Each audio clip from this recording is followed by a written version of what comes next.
আসসালামু আলাইকুম রহমতুল্লাহ বরকাতুহ। সম্মানিত প্রিয় মুসলিম ভাই ও বোনেরা, আর ইসলামী টিভির পক্ষ থেকে সকলকে জানাই আন্তরিক মোবারকবাদ। আশা করি সকলে ভালো আছেন। আমি আলহামদুলিল্লাহ আল্লাহর রহমতে ভালো আছি। আজকে আপনাদের মাঝে আলোচনা করব নামাজের সময়সূচি সম্পর্কে।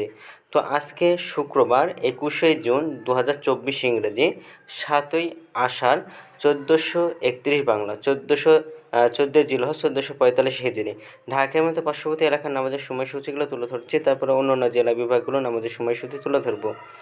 আজকে ঢাকা এবং তার পার্শ্ববর্তী এলাকার তাহাজ্জুদ এবং সেহরির শেষ সময় হলো 3:39। আজকে ফজর ওয়াক্ত শুরু হয়েছে 3:44 এবং ফজর ওয়াক্ত আজকে শেষ হয়েছে 5:11। জোহরের ওয়াক্ত আজকে শুরু হবে 12:01 এবং জোহরের ওয়াক্ত আজকে শেষ হবে 4:40। আসরের ওয়াক্ত আজকে শুরু হবে 4:41 এবং আসরের ওয়াক্ত আজকে শেষ হবে 6:47। মাগরিবের ওয়াক্ত আজকে শুরু হবে 6:51।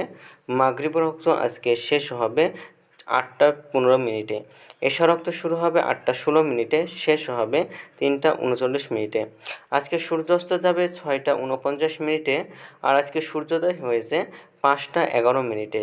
এই গেল ঢাকা এবং পার্শ্ববর্তী এলাকার নামাজের সময়সূচি। এখন আপনাদের মাঝে আলোচনা করব বিভাগীয় শহরের জন্য উল্লেখিত সময়ের সঙ্গে যেসব বিভাগের সময় আপনার যোগ বিয়োগ, তাহলে এই অর্থাৎ বিয়োগ করবেন চট্টগ্রামে 5 মিনিট এবং সিলেটে 6 মিনিট কম করবেন।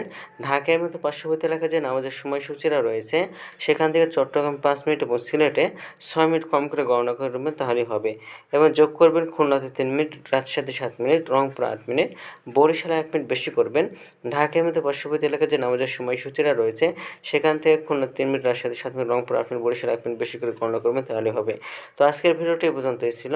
আর এই সূত্রটা দিয়েছেন ইসলামিক ফাউন্ডেশন। ভিডিওটি যদি আপনাদের ভালো লাগে তাহলে কিন্তু অবশ্যই চ্যানেলটি সাবস্ক্রাইব করে পাশে থাকবেন। ধন্যবাদ সকলকে। আসসালামু আলাইকুম রহমতুল্লাহ।